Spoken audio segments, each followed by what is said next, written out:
पिछले कुछ समय से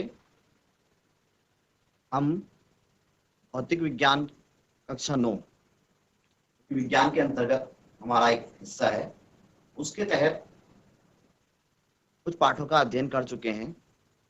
वर्तमान समय में हम गुरुत्वाकर्षण नामक पाठ का अध्ययन कर रहे हैं। गुरुत्वाकर्षण के पाठ है, इसके अंतर्गत हमने गुरुत्वाकर्षण क्या है, गुरुत्वाकर्षण का नियम क्या है और चीजें कैसे मुक्त पतन की अवस्था में गिरती हैं, इस सब पर बातचीत की थी और गुरुत्व त्वरण के बारे में बातचीत की थी। आज हम गुरुत्व त्वरण के अंतर्गत जो गति होती है उस गति के समीकरण क्या है उन पर बातचीत करेंगे, कुछ आंकिक प्रश्नों को भी हल करेंगे और यदि समय रहा तो उससे आगे के कुछ संबंधों पर भी चर्चा करेंगे। तो चलते हैं अपने स्मार्ट बोर्ड की तरफ। प्यारे छात्रों, पिछले सत्र में जो पिछला सत्र था उसकी समाप्ति पर हम बात कर रहे थे गुरुत्व त्वरण के बारे में और मुक्त पतन के अंतर्गत यानी गुरुत्वाकर्षण के अधीन जो गति होती है उसके समीकरणों के बारे में। तो हमने देखा था कि गुरुत्व त्वरण के अंतर्गत यानी गुरुत्व त्वरण के प्रभाव से जो गति है उस गति के समीकरण क्या होंगे। तो गुरुत्व के अधीन गति के समीकरणों पर हम बात कर रहे थे।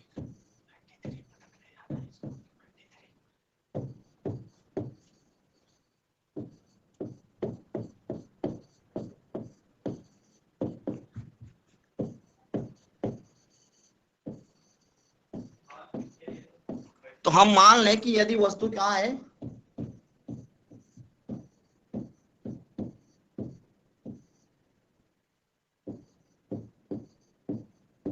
ऊपर से वस्तु की जो गति हो रही है वो ऊपर से नीचे की ओर है।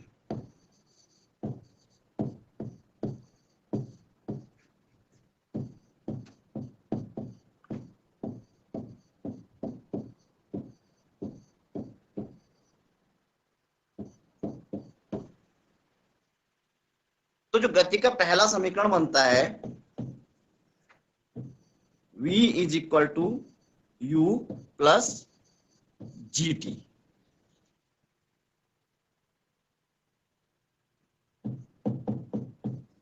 दूसरा समीकरण हमारा है h is equal to u t plus half g t square. और गति का तीसरा समीकरण v is equal to u square plus 2gh। यहां पर हम जानते हैं कि u क्या है हमारा, ये प्रारंभिक वेग है,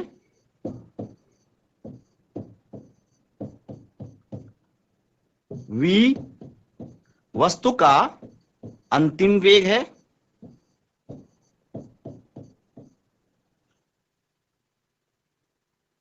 g यहां पर गुरुत्व त्वरण है।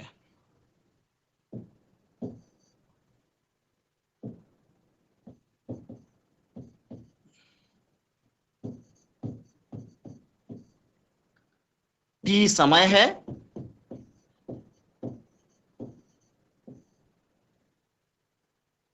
और h क्या है, ये जैसे हमने पिछले अध्याय में भी गति के समीकरण पढ़े थे, वहां पर क्या पढ़ा था कि s जो चली गई दूरी होती है, यहां पर ये h भी वही है जिसको हम ऊंचाई यहां पर कह सकते हैं। तो इस प्रकार हम देखते हैं कि जो गति के तीन समीकरण पिछले अध्याय में हमने पढ़े थे, पहला समीकरण था v is equal to u plus a t था। तो वहां पर क्या हुआ, हमारा त्वरण की जगह ए की जगह क्या हो गया, जी। क्योंकि यहां जो त्वरण हम प्रयोग कर रहे हैं वह त्वरण क्या है, गुरुत्व त्वरण है। उसी प्रकार से दूसरे समीकरण में हमारे पास जो गति का समीकरण था s बराबर you t plus half A T square होता था। तो वहां पर भी क्या है, दूरी s जो होती थी उसकी जगह, जैसा कि मैंने अभी अभी उल्लेख किया था, हम ऊंचाई को ले लेते हैं। तो हम s की जगह किसका प्रयोग कर रहे होते हैं, h का प्रयोग कर रहे होते हैं और a की जगह g का प्रयोग कर रहे होते हैं। u और v पहले की तरह क्रमशः प्रारंभिक वेग और अंतिम वेग है। इसी तरह से तीसरा समीकरण भी हमारा इस रूप में आ जाता है कि v square is equal to u square plus 2gh, जहां पे हम चर्चा कर चुके हैं कि g क्या है, हमारा गुरुत्व त्वरण है, और h क्या है, ऊंचाई है। अब यदि वस्तु नीचे से ऊपर की ओर फेंकी जा रही हो, तब इन समीकरणों का स्वरूप क्या होगा। तो आइए देखते हैं। ये नोटेशंस हमें सब पता है, इनको हमने ध्यान में रखना है कि u प्रारंभिक वेग है, v अंतिम वेग है, g गुरुत्व त्वरण है, t समय है, और h ऊंचाई है। तो इन्हीं के पदों में केवल क्या होगा कि अगर हम यहाँ पे प्लस की जगह, प्लस जी की जगह माइनस जी रख दें, तो वस्तु नीचे से ऊपर की ओर जब जा रही होगी, तो उस स्थिति में भी हमें गति के समीकरण प्राप्त हो जाएंगे। इसका कारण क्या है? कारण यह है कि त्वरण जो है, त्वरण अपने आप में कैसी राशि है, सदिश राशि है। तो त्वरण अगर ऊपर से नीचे वस्तु गिर रही है तो इसका मान, क्योंकि बल की दिशा में है इसलिए धनात्मक होता है, लेकिन यदि वस्तु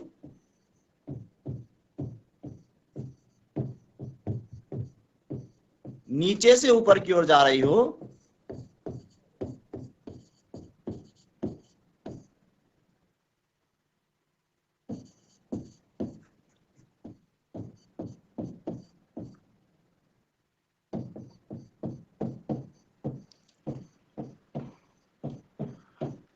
तो अगर वस्तु नीचे से ऊपर की ओर जा रही है तो उन्हीं समीकरणों में हम क्या कर सकते हैं,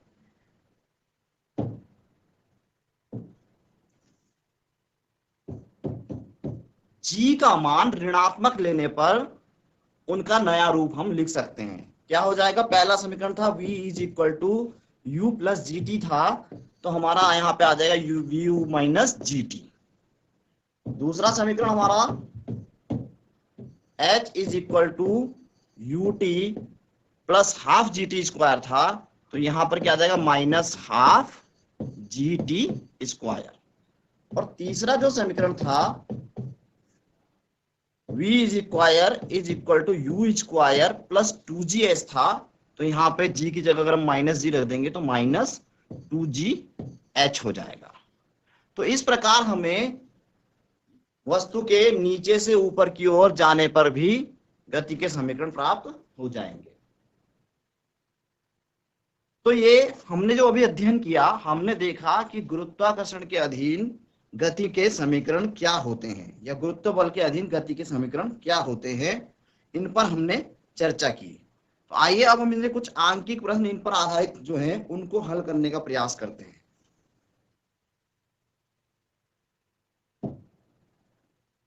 एक प्रश्न मैं यहां पे लेता हूं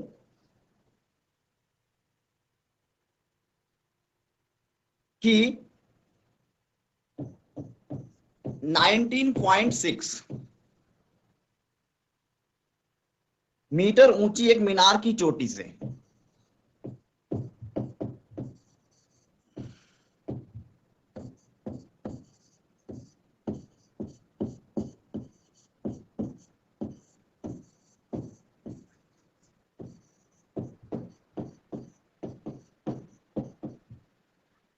एक पत्थर छोड़ा जाता है।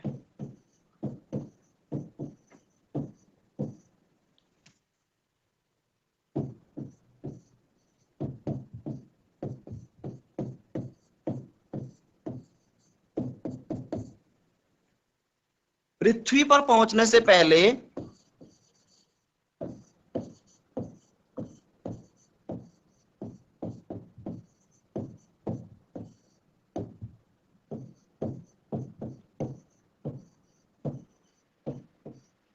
इसका अंतिम वेग ज्ञात कीजिए।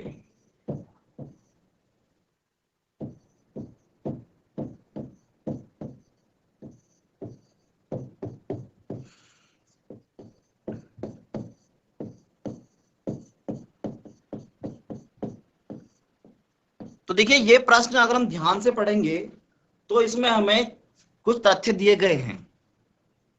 एक तो क्या दिया गया है कि जो मीनार है, मीनार की ऊंचाई कितनी है? 19.6 मीटर है। और हम ऊंचाई को प्रदर्शित करते हैं किससे? h से। तो h की वैल्यू हमें मिल जाएगी 19.6 मीटर। एक पत्थर छोड़ा जाता है, छोड़ने का मतलब पत्थर को मुक्त पतन के रूप में गिराया जाता है, यानी उसको कोई भी प्रारंभिक वेग नहीं दिया जाता।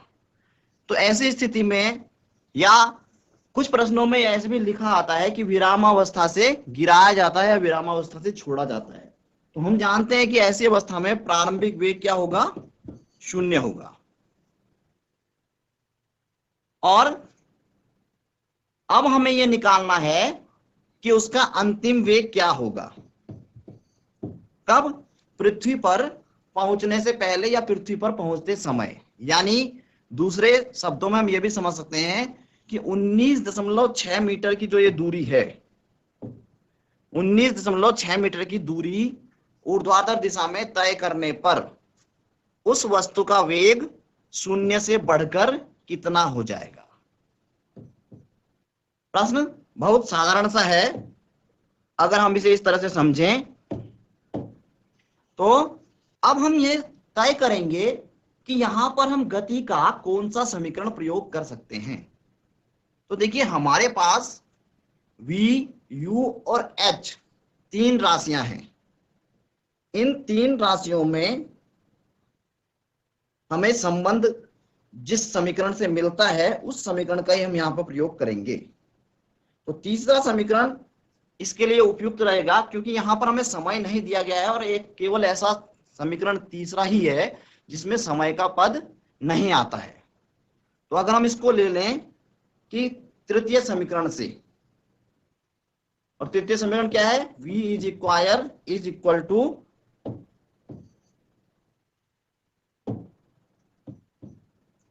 u square plus 2gh। यहां पे हम प्लस का प्रयोग क्यों करेंगे? क्योंकि वस्तु की गति ऊपर से नीचे की ओर हो रही है।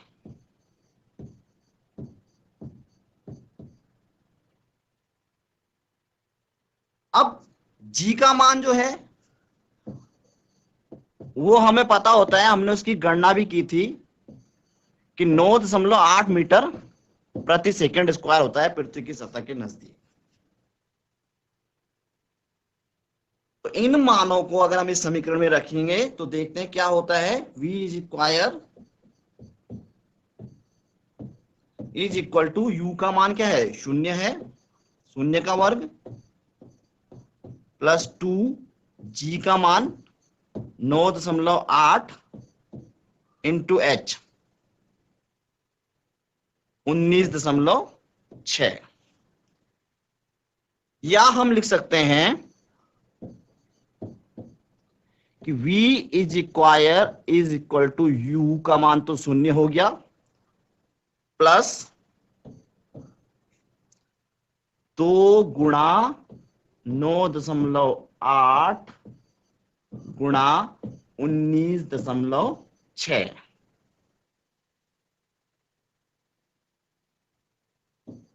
इसका तात्पर्य होगा कि v स्क्वायर बराबर क्या हो जाएगा? ये 0 है, इसके साथ जब जोड़ा जाएगा तो ये राशि इतनी ही रहेगी।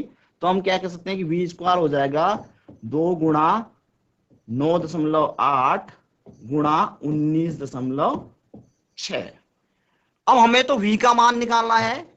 v का मान क्या होगा? v स्क्वायर का वर्गमूल हो जाएगा, यानी इसलिए v क्या हो जाएगा? इस राशि का वर्गमूल 2 गुणा 9.8 गुणा 19.6।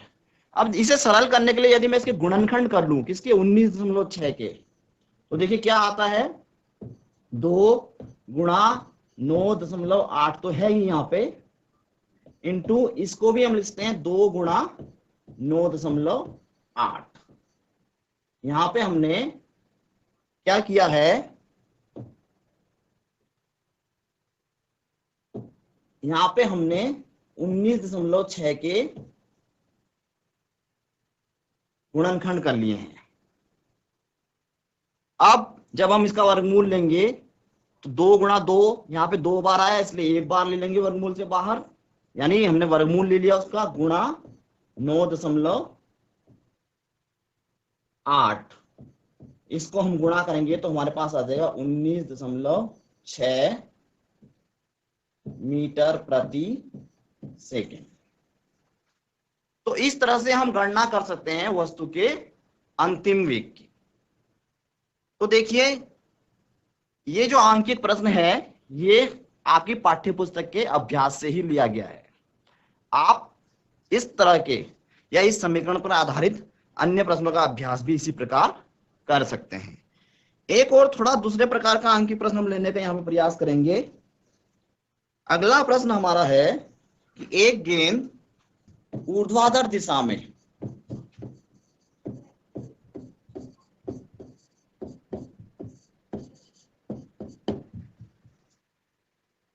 ऊपर की ओर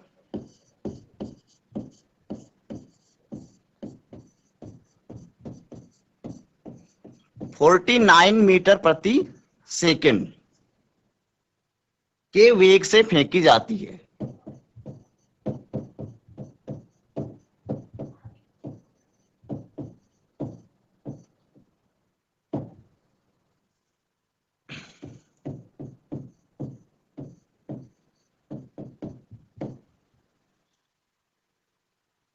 अब इसमें हमें गणना क्या करनी है,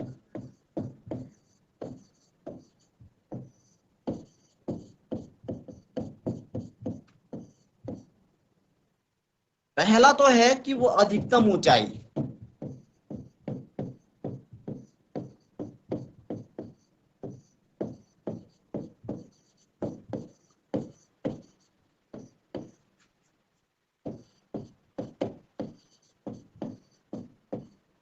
और दूसरा जो पूछा गया है वो है पृथ्वी की सतह पर वापस लौटने में लगा समय।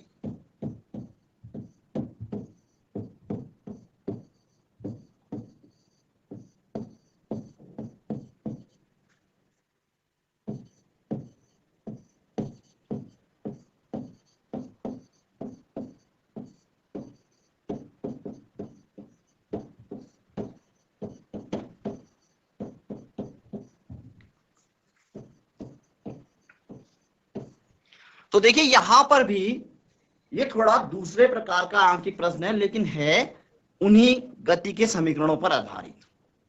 यहां हमें क्या दिया है, सबसे पहले हम ये देख लें। हमें कहा गया है कि गेंद को फेंका जाता है कहां से, नीचे से ऊपर की ओर। तो पहले तो हम अपने ध्यान में ये बात रखेंगे कि हम जो समीकरण प्रयोग करेंगे उनमें त्वरण ऋणात्मक होगा। दूसरी बात 49 यानी 49 मीटर पर सेकंड के जो इनिशियल वेलोसिटी है, प्रारंभिक वेग है, उससे वो फेंकी जाती है। तो u का मान क्या आ जाएगा हमारा 49 मीटर पर सेकंड। उसके बाद क्या दिया गया है हमें कि हमने उसकी ऊंचाई निकालनी है, कितनी ऊंचाई तक वो पहुंचती है। अब देखिए यहां पर एक तथ्य हमें समझना पड़ेगा कि अधिकतम ऊंचाई पर पहुंचने पर उसका वेग क्या हो जाता है। तो जब हमने इस गति की चर्चा करी थी तब हमने ये देखा था कि गेंद जब नीचे से ऊपर फेंकी जाती है उसका वेग, क्योंकि क्या है ऋणात्मक त्वरण के अंतर्गत परिवर्तित हो रहा है, इसलिए धीमे धीमे उसका वेग क्या होगा, कम होने लगेगा। और जो अधिकतम ऊंचाई का बिंदु है वहां पर जो अंतिम वेग हो जाता है वो 0 हो जाता है। तो हमेशा हम क्या करेंगे, जो अधिकतम ऊंचाई है वहां पर अंतिम वेग को 0 लेंगे। जी का मान हमें पता होता है, अगर नहीं दिया है तो क्या है 9.8 मीटर प्रति सेकंड स्क्वायर हम प्रयोग करेंगे। और अधिकतम ऊंचाई h का मान हमें यहां पर निकालना है। तो अब आप देखिए इसमें भी हम क्या कर सकते हैं, गति का कौन सा समीकरण लगा सकते हैं, तीसरा समीकरण लगा सकते हैं। क्योंकि यहां पर अभी हमें समय की चर्चा यहाँ पे नहीं की गई है, या समय हमें निकालना भी नहीं है, तो ना तो उसको दिया गया है ना हमें यहाँ पे निकालना है अभी। इसलिए हम कहा कौन से समीकरण का प्रयोग करेंगे, तीसरे समीकरण से। अब तीसरा समीकरण क्या है, v is equal to u square. यहाँ पे चूंकि नीचे से ऊपर की ओर गति हो रही है इसलिए -2g एच का हम प्रयोग करेंगे।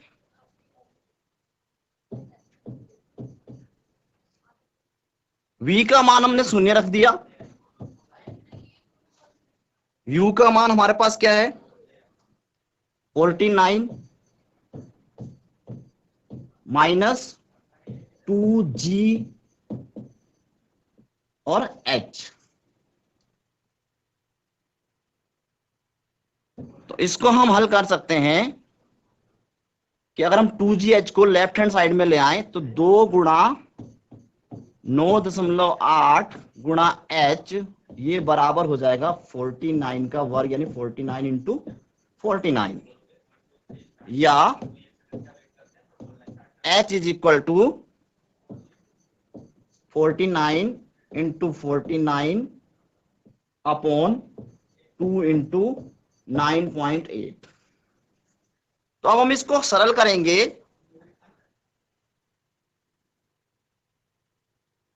तो इसको सरल करके हम इसका मान आसानी से निकाल सकते हैं। यहाँ पे 9.8 से हम 49 को अगर करते हैं तो ये क्या हो जाएगा 9 5 जा 45 और 8 5 जा 40, यानी ये लगभग पूरा 5 बार इससे कटेगा। 2 से हम फिर पुनः 5 को 2.5 बार काट सकते हैं।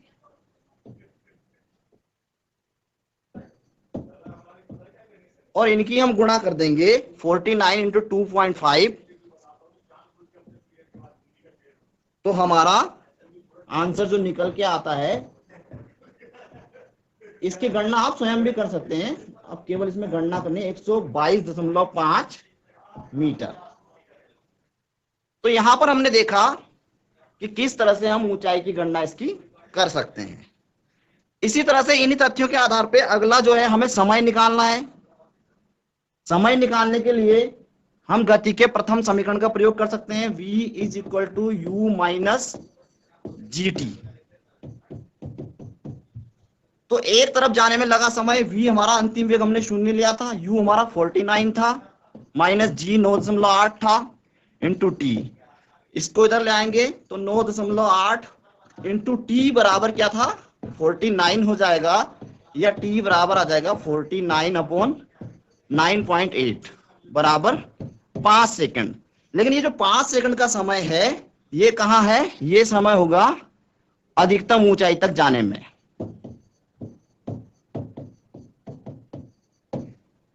अधिकतम ऊंचाई तक जाने में,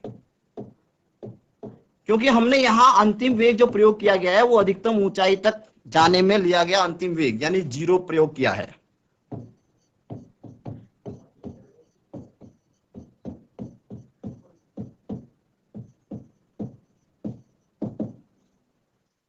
अधिकतम ऊंचाई तक पहुंचने में जाने में जितना समय लिया जाता है उतना ही समय उसको उसी बिंदु तक पुनः लौटकर आने में भी लगता है। इसलिए कुल समय जो होगा लौटकर आने में वो क्या हो जाएगा, इसका 2 गुना हो जाएगा, यानी 2 इंटू टी 2 गुणा 5 यानी 10 सेकंड का समय। तो ये सेकंड का आंसर हमारा 10 सेकंड का। तो इस तरह हम आंकिक प्रश्नों का अभ्यास कर सकते हैं गति के नियमों पर आधारित, गति के समीकरणों पर आधारित प्रश्नों के मामले में। इसी के बाद अगले सत्र में हम इससे अगले संबोधों पर चर्चा करेंगे। तब तक के लिए आप इनका अभ्यास जारी रखेंगे और ऐसे ही प्रश्नों को हल करेंगे। धन्यवाद।